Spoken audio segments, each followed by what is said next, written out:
कितने मालपुए दान करते हैं अधिक मास में? 33। 31 नहीं लिखे हैं, अधिक मास की कथा में लिखे हैं 33। 33 ही क्यों करते हैं? काहे के लिए करे जाते हैं 33 मालपुए?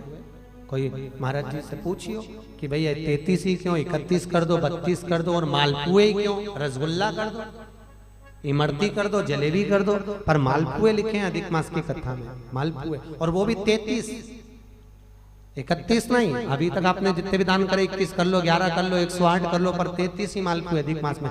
तो अधिक मास की कथा में यह वर्णन किया गया है कि मालपुए इसलिए दान करे जाते हैं क्योंकि मालपुए जब बनाए जाते हैं तो उसमें बारीक बारीक छिद्र हो जाते हैं। जितने मालपुए में छिद्र पड़ते हैं उतने नरकों में हमारे घर के पूर्वजों को जाना नहीं पड़ता और वो परमात्मा के धाम चले जाते हैं। इसलिए मालपुए दान कर जाते हैं, रसगुल्ला नहीं। और 33 क्यों?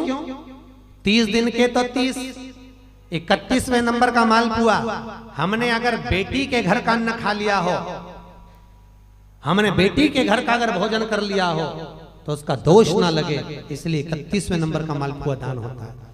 32वें नंबर का मालपुआ हमने ब्राह्मण और गुरु के घर का अगर कुछ खा लिया हो तो उसका दोष ना लगे, इसलिए 32वें नंबर का मालपुआ होता है। और 33वें नंबर का मालपुआ हमने किसी के घर का सूतक या सावड़ का खा लिया। सूतक सावड़ जानते हो ना? मरे के बाद में अगर किसी के यहाँ कुछ पा लिया जाए तो सूतक का है, और सावड़ मतलब किसी के यहाँ बच्चा जन्म ले ले उसके अंतर्गत हम भोजन कर लें तो वो सावड़ का। हमने अगर सूतक या सावड़ का भोजन कर लिया हो तो हमें दोष ना लगे, इसलिए 33वें नंबर का मालपुआ होता है। ये 33 मालपुए का दान इसलिए करा जाता है कि हम नरकों में ना पड़े, हमारे पूर्वज, हमारे घर के जितने भी पूर्वज गए हैं वो नरक में ना पड़े, इसलिए मालपुए का दान देने से हमारे पूर्वज तर जाते हैं। मालपुए का दान 33। तो शिव कथा कर रही है। चंचूला ने भगवान शिव के मंदिर में बैठकर कथा का रसपान करा, और उस रसपान को करने के बाद में मन में थोड़ा सा ग्लानि उत्पन्न हुई, थोड़ा दुख हुआ। मैंने क्या कर दिया? अपना जीवन यूं ही निकाल दिया, बचपन गवा दिया, जवानी गवा दिया, धेड़ी गवा दी, और बुढ़ापा आ रहा है तो वो भी यूं नष्ट हो जा रहा है। चोरी का अन्न लाते थे, मैं खाती थी, वो जीवन गया।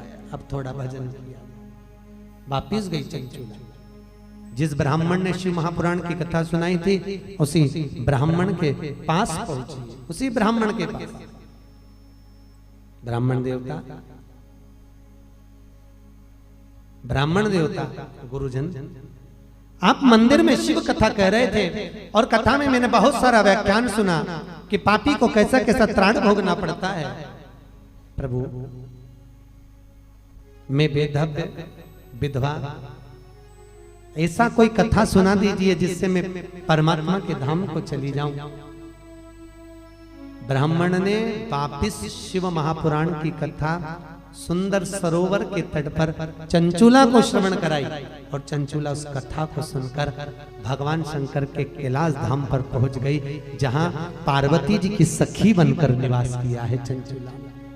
इतनी पापी की पत्नी होने के बाद, बिंदु जो कपटी था, पापी था, छली था, उसकी पत्नी होने के बाद भी यहां भाग पार्वती की सहेली का, पार्वती जी की सखी बनी। बड़ी सुंदर। चंचूला के मन में आया कि मैं तो पार्वती जी की सखी बन गई, मैं पार्वती जी की सहेली बन गई, परंतु मेरे मन में एक दुख है, क्योंकि मेरा पति, अब मैं सहेली बनकर निवास कर रही हूँ, मेरा पति जिसने छल करा, जिसने चोरी करी, जिसने कपट करा, जिसने बेईमानी करी, जिसने प्रपंच करा, वो तो एक प्रेत योनि में हो गया, प्रेत योनि में घूम रहा है। उसकी मुक्ति कैसे हो, उसका मोक्ष कैसे हो?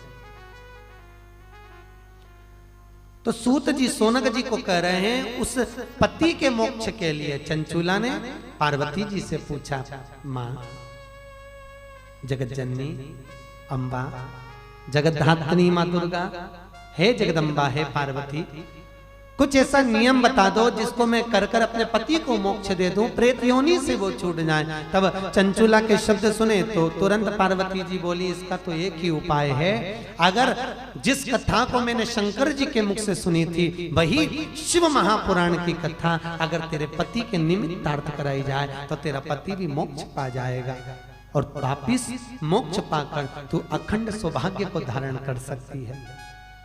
चंचुला ने कहा माँ ये कथा मुझे कौन सुनाएगा, अपने पति के मोक्ष के लिए मैं ये कथा किससे सुनूं?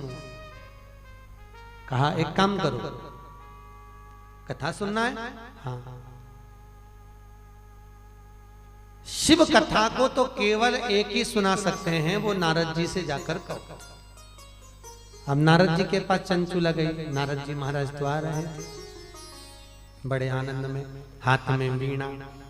नारद जी को जानते हो ना, बड़े सबसे ज्यादा अलमस्त रहने वाले, बिना माचिस का माचिस, बिना माचिस, पर भिड़ाए भी ऐसा कि भगवान से मिला दे, ऐसा भिड़ा, भिड़ाने पर भी बहुत। नारद जी महाराज निकल कर कि मेरी नस नस बोले हरी हरी,